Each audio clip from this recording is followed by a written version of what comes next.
Criminosos agiram para desviar 3 milhões e meio de reais do sistema de pagamento do governo. E você vai ver também. Força Nacional prepara treinamento especial na Penitenciária Federal de Mossoró, no Rio Grande do Norte. Hezbollah lança mais profundo ataque contra Israel desde a guerra em Gaza. Donald Trump retorna ao Tribunal de Nova York, onde enfrenta uma possível condenação por desacato. E a gente fala também sobre a lua cheia rosa, que poderá ser vista nesta terça-feira sem equipamento especial e por todo o Brasil. Essas e outras notícias você confere a partir de agora. Olá, seja bem-vindo a essa edição. Chegamos ao vivo agora 1h04 para te contar o que é notícia no Brasil e no mundo nessa terça-feira. Vem comigo. A gente abre essa edição falando sobre a fraude no sistema do CIAF, que pode ter levado à transferência ilegal de recursos da União por meio de emissão de ordens bancárias. O Centro de Prevenção, Tratamento e Resposta a Incidentes Cibernéticos do Governo, ligado ao Gabinete de Segurança Institucional, o GSI, emitiu um alerta na última sexta-feira para o aumento dos casos de vazamento de credenciais de acesso nos sistemas do governo. Vamos olhar melhor para esse assunto. A advertência foi feita 3 dias antes da confirmação de que a Polícia Federal abriu um inquérito para apurar uma invasão ao Sistema Integrado de Administração Financeira do Governo Federal. O Gabinete de Segurança Institucional e a Agência Brasileira de Inteligência acompanham a apuração do caso. O centro também recomendou aos órgãos federais que redobrem os protocolos de segurança para ingressar nas plataformas. Até março deste ano, foram identificados mais de 4.000 tentativas de mau uso de dados públicos. O maior número de ocorrências registradas, até agora, é de vazamento de dados. Ao todo, foram 1.500 ocorrências. A invasão à plataforma de pagamento do governo ocorreu no início de abril, e há a suspeita que recursos da União possam ter sido transferidos ilegalmente por meio de emissão de ordens bancárias. Com o ataque, os invasores conseguiram utilizar os dados de acesso de pessoas habilitadas a fazer as operações financeiras. É para evitar este tipo de vazamento de dados que o Gabinete de Segurança Institucional emitiu o alerta para que os usuários passem a adotar, por exemplo, o múltiplo fator de autenticação para todos os processos de logins. Além disso, recomendou a utilização de certificados digitais de governo para os processos de logins com privilégios elevados. As duas barreiras garantem proteções após o acesso aos sistemas. Em nota, o Tesouro Nacional informou que o episódio não configura uma invasão, mas sim uma utilização indevida de credenciais obtidas de modo irregular, e reforçou que colabora com as investigações conduzidas pelas autoridades competentes. Bom, gente, diversos órgãos envolvidos na apuração da fraude ao sistema de pagamentos da União passaram a mapear as operações ilegais e até aqui a auditoria aponta que os criminosos tentaram desviar ao menos 3 milhões e meio de reais em diversas operações ilegais. O Banco Central precisou entrar na força-tarefa porque há suspeita de que parte do valor roubado tenha sido enviado para fora do país. O montante final do prejuízo ainda está sob apuração. Para a gente entender a importância e a relevância desse episódio, vamos nos mergulhar no tema segurança cibernética na nossa entrevista de hoje.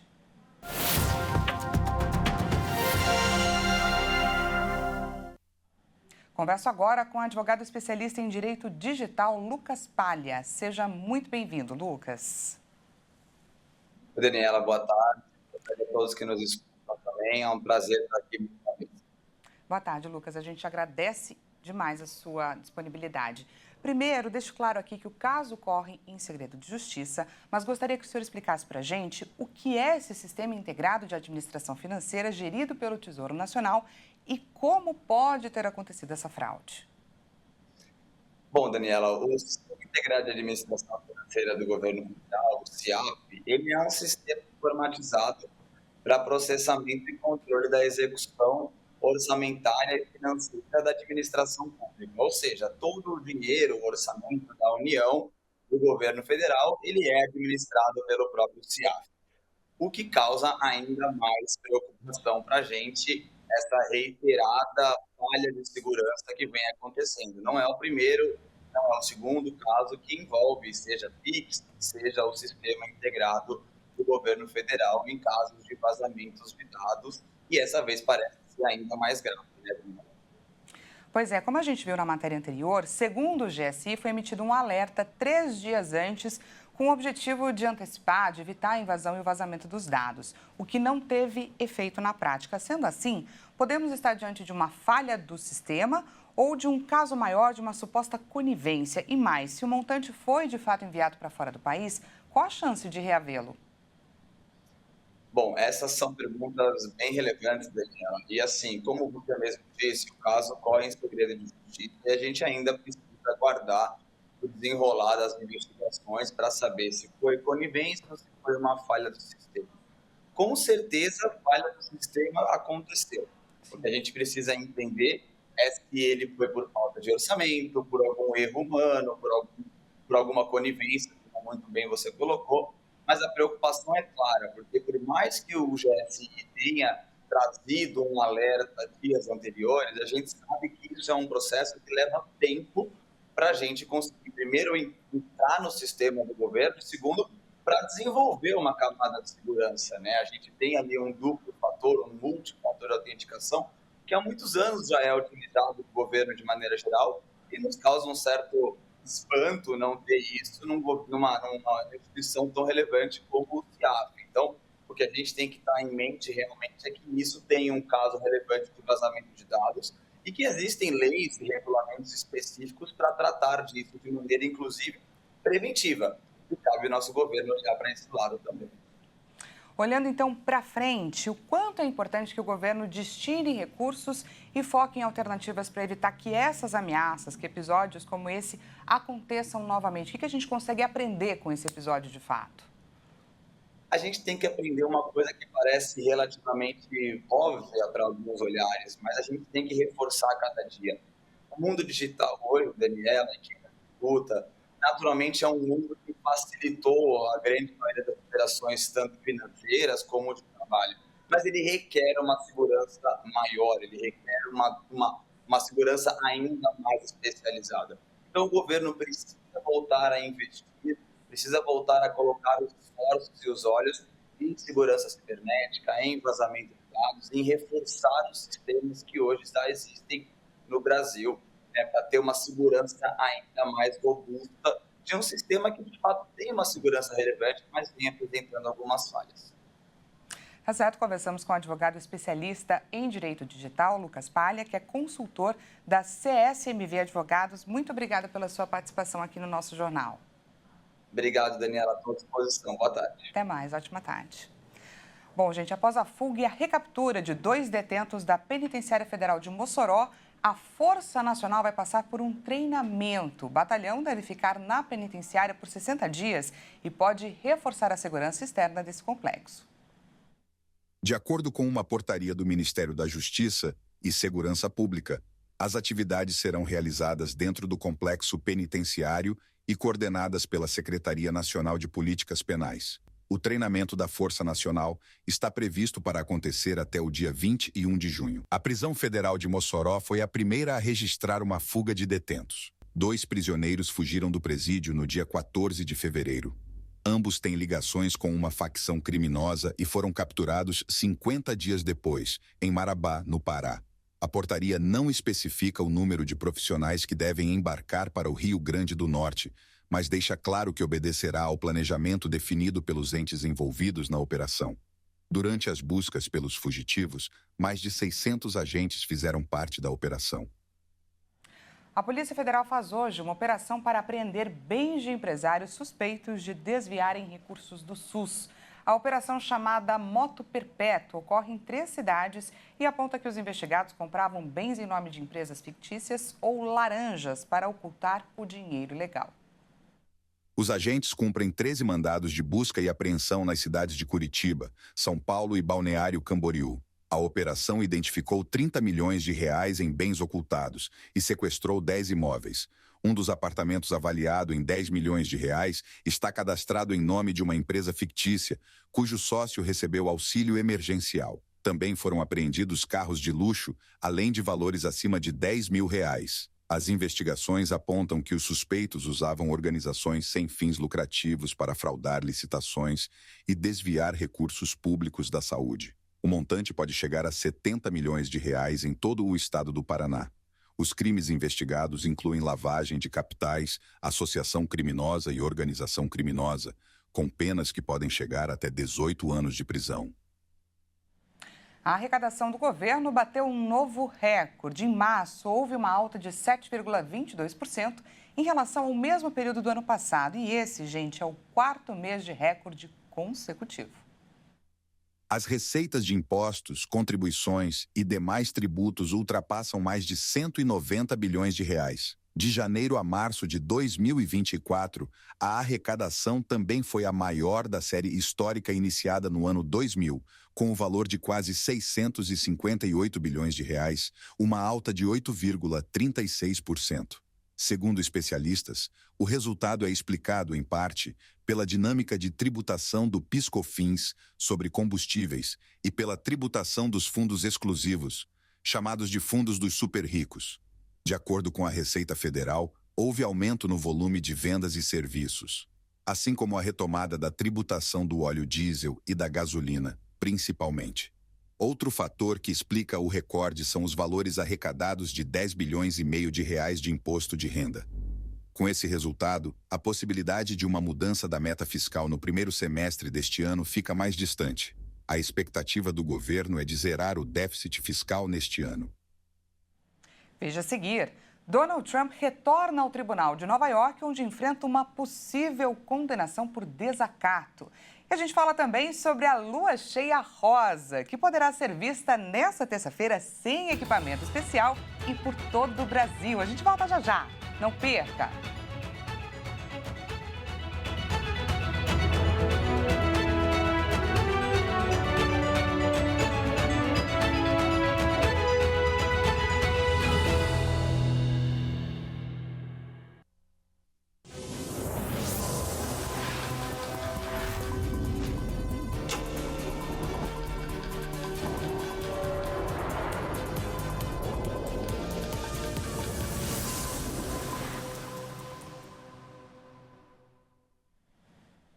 Seja bem-vindo mais uma vez, estamos de volta e ao vivo, 1h17 pelo horário de Brasília. Trazemos agora os destaques internacionais dessa terça-feira.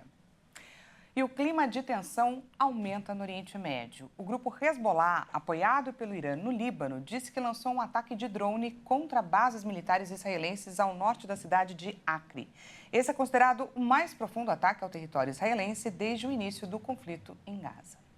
Segundo o grupo, o lançamento do drone é uma retaliação a um ataque israelense que matou um de seus combatentes no sul do Líbano. O grupo terrorista publicou uma foto de satélite, com o local do ataque simbolizado por um flash com um círculo vermelho ao redor, ao norte de Israel.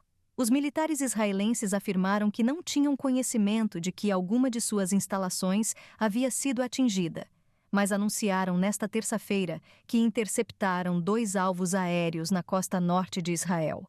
Um outro ataque israelense, na noite de segunda para terça-feira, matou um combatente da unidade de elite do grupo, disseram os militares, mas o Hezbollah não confirmou a sua morte. Desde outubro, os ataques israelenses mataram cerca de 270 combatentes do Hezbollah e cerca de 50 civis. Já o grupo Hezbollah matou cerca de 1 dúzia de soldados israelenses e metade do número de civis com disparos de foguetes e drones. Desde o início da guerra em Gaza, os ataques entre Hezbollah e Israel desalojaram 150 mil pessoas de vilas israelenses e libanesas. Donald Trump retorna nesta terça-feira ao Tribunal de Nova York, onde enfrenta uma possível condenação por desacato. O ex-presidente é suspeito de insultar em sua plataforma Truth Social as testemunhas e os jurados do julgamento criminal que está em curso. No primeiro dia do julgamento, em 15 de abril, a promotoria pediu que o juiz Juan Merchan punisse Trump com uma multa de $3 mil pelas palavras virulentas utilizadas contra Stormy Daniels e contra seu ex-advogado Michael Cohen, que virou seu pior inimigo e será uma testemunha-chave da acusação. A promotoria voltou a denunciar que Trump rescindiu com outras 7 postagens na Truth Social ou no site da campanha eleitoral. O bilionário, que pode ser condenado a até 4 anos de prisão ou ao pagamento de multa, se tornou o primeiro ex-presidente dos Estados Unidos a ser réu na justiça criminal. Trump é acusado de 34 falsificações de documentos contábeis de sua empresa familiar para ocultar o pagamento de $130 mil a Stormy Daniels na reta final da campanha presidencial de 2016. O ex-presidente afirma que é inocente e se diz vítima de uma perseguição implacável promovida pelo governo de Joe Biden. E depois de atacar o STF aqui no Brasil, o empresário Elon Musk agora está envolvido em uma outra polêmica, dessa vez na Austrália. O magnata prometeu recorrer de uma ordem emitida pela Justiça para que a sua rede social X removesse vídeos de um recente esfaqueamento onde um líder religioso aparece sendo atacado. Musk acusa a Austrália de censura. Musk afirmou que o conteúdo já havia sido removido para os usuários da rede social na Austrália e considera que o país tenta aplicar uma censura mundial. A questão retorna ao tribunal nesta semana, quando o juiz deverá decidir sobre uma eventual prorrogação da decisão temporária. A Comissão de E-Segurança da Austrália afirmou que vai pedir em audiência uma ordem permanente para a remoção dos vídeos, além de sanções civis contra a plataforma X. O primeiro-ministro australiano Anthony Albanese criticou Musk e o chamou de bilionário arrogante que pensa que está acima da lei. E o presidente da Argentina, Javier Milei, comemorou na noite desta segunda-feira o primeiro trimestre com superávit financeiro que o país registra desde 2008. Ele chamou o feito de feito histórico. O chefe de Estado argentino também advertiu que a população não deve esperar por uma saída da recessão de mãos dadas com os gastos públicos. Milei disse que o setor público teve, nos primeiros 3 meses de 2024, um saldo positivo de mais de 275 bilhões de pesos, valor equivalente a 315 milhões de dólares, ou 1,6 bilhão de reais, o que corresponde a 0,2% do PIB argentino. O ultraliberal assumiu em dezembro passado determinado a reduzir a zero o déficit fiscal, uma meta mais ambiciosa do que a imposta pelo próprio Fundo Monetário Internacional, com o qual a Argentina tem um acordo de crédito de 44 bilhões de dólares. Milei adotou um draconiano plano de ajuste que inclui o corte de subsídios, aumento de tarifas e congelamento de orçamentos públicos, no momento em que a inflação beira os 290% ao ano e a pobreza afeta metade da população. As medidas impactaram diretamente a atividade econômica na Argentina, que caiu 4,5% em dezembro em relação ao ano anterior e 4,3% em janeiro, segundo o Instituto Estatal de Estatísticas. E olha só, você tem um bom motivo para olhar para o céu no final da tarde de hoje. Uma lua cheia rosa será visível em todo o Brasil. Esse fenômeno acontece quando a lua está mais próxima da Terra. E o melhor é que não será preciso nenhum equipamento especial para ver esse fenômeno. Apesar de ter o nome de superlua rosa, a superfície da lua não muda de cor. O nome foi dado por povos nativos dos Estados Unidos por causa de uma planta rosada que floresce quando é primavera no hemisfério norte. A novidade é que esse fenômeno acontece quando a lua está mais próxima da Terra, o que resulta em uma lua cheia aparentemente maior e mais brilhante do que as demais. Para observar o espetáculo da natureza, não é preciso nenhum equipamento especial. Basta olhar para o céu a partir das 5h32 da tarde no horário de Brasília. Mas caso não consiga ver a superlua rosa, o calendário astronômico da Universidade Federal do Rio de Janeiro prevê outro evento no dia 17 de outubro. E como todos os dias, no final do jornal, trazemos imagens de algum lugar desse mundão. Hoje nós vamos conhecer um pouco mais sobre a Espanha, um país lindo e cheio de pontos turísticos. A Espanha é um país do sul da Europa. Seu território está localizado no Mediterrâneo Ocidental, na Península Ibérica. A Espanha, com suas belas praias, regiões culturais e cidades antigas, é um ótimo destino de viagem. Não é à toa que é o 4º lugar mais procurado por quem quer conhecer um pouco da Europa. Por lá tem uma grande diversidade, tanto geograficamente quanto culturalmente, e é conhecido não só pelas suas magníficas praias, mas por todas as atrações, culinária e arquitetura. Das muitas cidades maravilhosas da Espanha, em primeiro lugar, é necessário notar a próspera capital do país, Madrid, a animada cidade costeira de Barcelona, a famosa tourada Pamplona e o berço do flamenco, Sevilha. E olha só, se você decidir parar em alguma loja ou mercado depois do almoço, com certeza vai encontrar tudo fechado. O motivo disso é a siesta, um costume espanhol onde todos fecham durante 2 horas para descansar. Atualmente, a Espanha conta com mais de 47 milhões de habitantes e isso faz com que ela seja a 5ª maior nação do continente europeu.